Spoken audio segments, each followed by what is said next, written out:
Graça e paz, comunidade cristã da Zona Sul e todos os que nos veem e acompanham o Café Mais Palavra.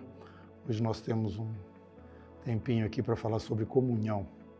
Eu quero iniciar lendo aqui na Bíblia o capítulo 4 do livro de Efésios, versículo 7 em diante. E a graça foi concedida a cada um de nós segundo a proporção do dom de Cristo. Por isso diz, quando ele subiu às alturas, levou cativo o cativeiro e concedeu dons aos homens. Ora, o que quer dizer subiu senão também que havia descido até as regiões inferiores da terra?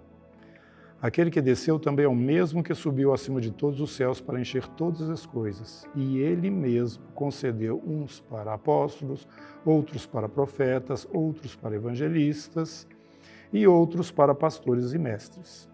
Tudo isso com vista ao aperfeiçoamento dos santos para o desempenho do seu serviço, para a edificação do corpo de Cristo, até que todos cheguemos à unidade da fé e do pleno conhecimento do Filho de Deus, a perfeita varonilidade à medida da estatura da plenitude de Cristo.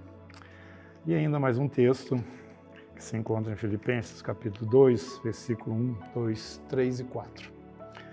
Se há, pois, alguma exortação em Cristo, alguma consolação de amor, alguma comunhão do Espírito, se há entranhados afetos e misericórdias, completai a minha alegria, de modo que penseis a mesma coisa, tenhais o mesmo amor, sejais unidos de alma, tendo o mesmo sentimento, nada façais por partidarismo ou vanglória, mas por humildade, considerando cada um os outros superiores a si mesmo. Não tenha cada um em vista o que é propriamente seu, senão também cada qual o que é dos outros. Essas duas passagens, para mim, elas alcançam a totalidade daquilo que a gente quer compartilhar rapidamente com vocês. É a necessidade da comunhão no corpo de Cristo. Essa comunhão é o relacionamento dos irmãos uns com os outros. O corpo tem a sua função, como o corpo natural tem também, né? Paulo, inclusive, usa o corpo natural como exemplo, que nós estamos todos interligados e dependemos uns dos outros. Existe uma interdependência dos órgãos, dos membros, no corpo. E nós temos um corpo espiritual, e essa é a fisiologia também do corpo espiritual.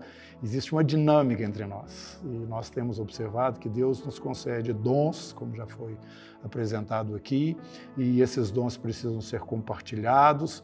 Nós temos uma estrutura dentro deste corpo, que é a Igreja do Senhor, que são os apóstolos, profetas, evangelistas, pastores e mestres, tudo isso voltado para a edificação. Mas nada disso pode acontecer sem comunhão.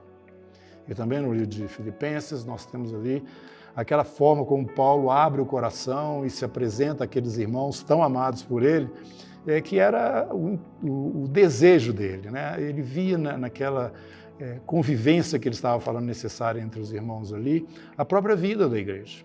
Então eu queria deixar para os irmãos o seguinte: se você é um cristão que frequenta uma reunião por semana, vai lá, tem aquele momentinho lá com os irmãos, poucas horas, e volta para casa e acha que está tudo bem. Se você que vai de vez em quando também em uma reunião extra que está ocorrendo aí no seu ministério, eu quero dizer o seguinte: nada disso que eu estou falando se aplica a essa falta, né, na intensidade da convivência dos irmãos.